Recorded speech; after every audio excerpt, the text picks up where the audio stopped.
دیمنن هیزین سپاه ترکیانه لسر ریگا گنده سرگلی القضا آمیدیه کامیرا روداو تومار کرن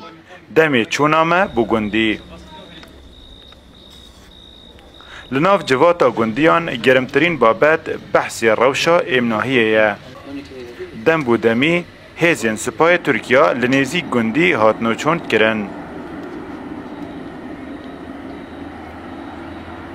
ایک جوان گندین دمی بوریدا چندین جاران شر و آلوزیت نوبرا گریلاین پککی و سپاه ترکیا لنیزیک هاتین انجام دان.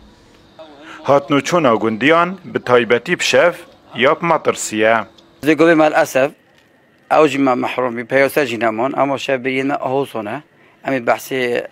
اوست ترک هات بشمارات شو اول بیشتر اول طیارات اول کدی کنگی آگر بابی ویرا و روز بروزه جیان وان هست چوب پنج گنده که خواست تایبت دوران نهلی نخوش بیتن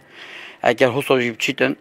یعنی هم بینت از صد دی قربانی هبن اول خونی کرمی دیا پرتیکسابونه وکرد گنده گوهر زیه شینوارن گلاتو پکینه کل سر بانه و مالباته کفتیه اوه دمی کمتر سالکه دا نیزیکی 20 گلاتوپان به وی گندی کفتن گیان وان سلامتن لی ترس لدف خلکی پیدا کریه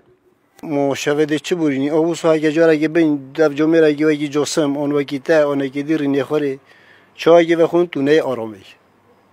فقی اگه خود تونه پش راسته یعنی دائما گوه ما وچنیت دنیای کنه اوه کیره هات کیره بکرد کیره پاقی چلی هات